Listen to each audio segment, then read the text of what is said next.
કેમ છો મિત્રો? મજામાં? આપનું ફરી સ્વાગત છે વિશાલ લાઈવ 365 યુટ્યુબ ચેનલમાં. જય મહાદેવ હર. જો આજે તો મસ્તીની આરતી, મહાદેવજીની આરતી થતી હતી અને આપણે પહોંચી ગયા વહેલા અને આવડા ભાઈબંધો સાથે જો સવારના પોરમાં સેલ્ફી લઈ લીધી અને પછી નીકળ્યા કામકાજ માટે.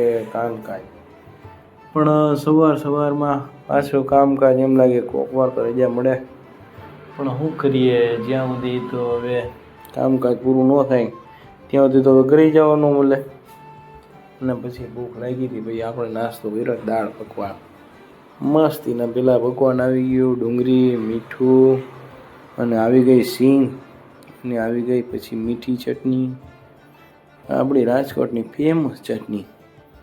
પછી આવી ગઈ લસણની ચટણી, તીખી થમથમતી ભૂખા કાઢે. પછી આવી ગઈ દાળ, ગરમા ગરમ દાળ આવી ગઈ, ભૂખા કાઢે. પછી નાખી દીધી ભાઈએ સેવ, પછી મસાલો છાંટીને પછી મજા આવી ગઈ. નાસ્તો પાણી કરીને પછી ચડી ગઈ ગરમી. તીખું બીખું ખાતું હતું ને એમાં આટલી ગરમીમાં ભૂખા નીકળી ગયા. એટલી અત્યારે ગરમી પડે છે ને એની વાત જવા દે. આમ પહેલાં તો 3 ડિગ્રી હતી, અત્યારે 41 કરી નાખી. પ્રકોપ છે તડકાનો. તો પછી જુઓ, આજે ઓફિસથી જવાનું હતું જુનાગઢથી માંગરોળ બાજુ. જો માંગરોળના તો તમને રસ્તા તો ખ્યાલ આવી ગયો છે કે કઈ બાજુ આપણે જઈએ છીએ. અને પછી આપણે કામકાજ પતાવી પહોંચી ગયા હતા કેશોદ. કામકાજ પૂરું કર્યું પછી નીકળી ગયા આપણા હોમટાઉન, એટલે કે હોમટાઉન તો ન ગઈ શકી, જુનાગઢ પાછા જુનાગઢ બાજુ. રસ્તો જો એનો મસ્ત ખ્યાલ તો તમને આવી ગયો છે. અહીંયાના હોય તો જુનાગઢવાળા થોડી કોમેન્ટ કરજો કે અહીંયા શું ખાવા પીવાનું સારું મળે છે જુનાગઢમાં.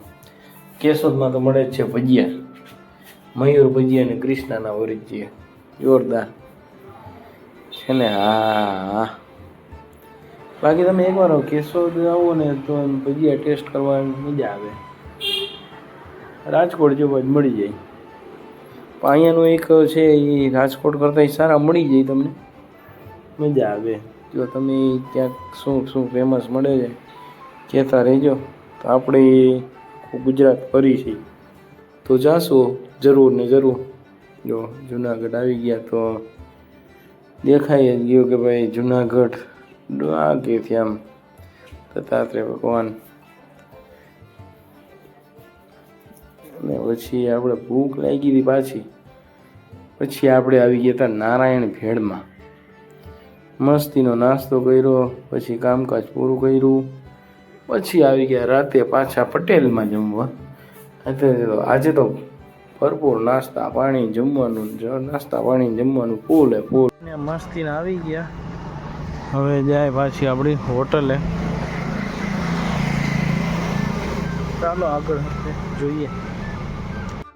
ચાલો મિત્રો, આ બ્લોગ અહીં પૂરો કરીએ છીએ. મળીશું ફરીથી નવા બ્લોગમાં નવી કહાની સાથે. જય મહાદેવ હર.